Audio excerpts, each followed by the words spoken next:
ভাই আমাকে একটা সিঙ্গারা দিবেন? দে, টাকা দে, দিতেছি। ভাই আমার কাছে তো টাকা নাই। কি, তোর কাছে টাকা নাই? আমি তোর ফাও দেওয়ার জন্য দোকান খুলে বইছি? তা সর।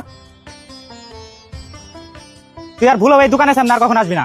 যত সব রাস্তার পোলাহান কোন থেকে দুইটা আসে।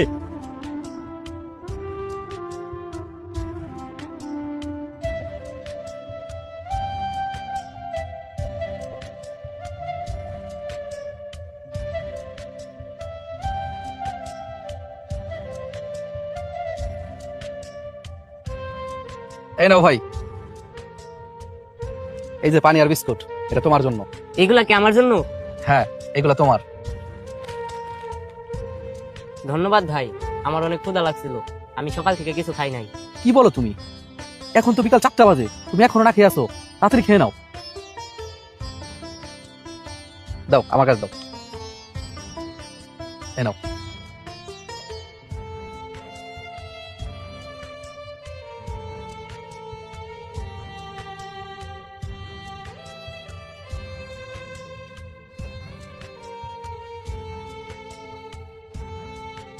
হ্যালো গাইস, আমি এখন কৌরি এম এর অফ ডিগ্রি কলেজের সামনে আছি।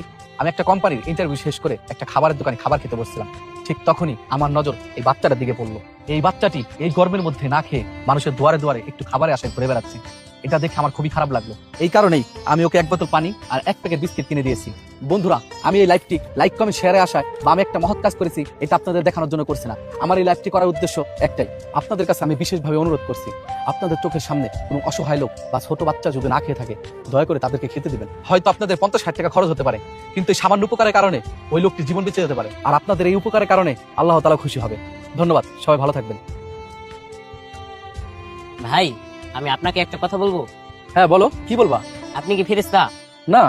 না ভাই, আপনি ফেরেশতা, মানুষ রূপে হাজির হয়েছেন। কেন তুমি হঠাৎ এমন কথা বলতেছো কেন? ভাই আমি অনেক ক্ষুধার্ত ছিলাম, আল্লাহর কাছে প্রার্থনা করছিলাম সে যেন আমাকে খাওয়ার ব্যবস্থা করে দেয়, আর সেই আপনাকে পাঠিয়েছে। জানেন ভাই, আল্লাহ তাআলার কাছে কেউ যদি মন থেকে চায়, আল্লাহ তার কথা অবশ্যই শুনে। আরে না ভাই, আমি কোনো ফেরেশতা না, আমি একজন সাধারণ মানুষ। আমি তো শুধু আমার কর্মটা করেছি। আমি আল্লাহ তাআলার কাছে আবারও প্রার্থনা করব, তিনি যেমন আমার ক্ষুধা মিটিয়েছে তেমনই যিনি আপনার মনের আশা পূরণ করে। ঠিক আছে, ভালো থেকো, যাও তাহলে।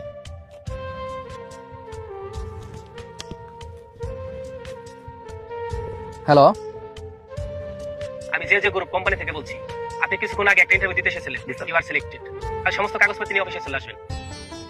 ঠিক আছে স্যার। আমি আল্লাহ তাআলার কাছে আবারও প্রার্থনা করব, তিনি যেমন আমার ক্ষুধা মিটিয়েছে তেমনই যিনি আপনার মনের আশা পূরণ করে।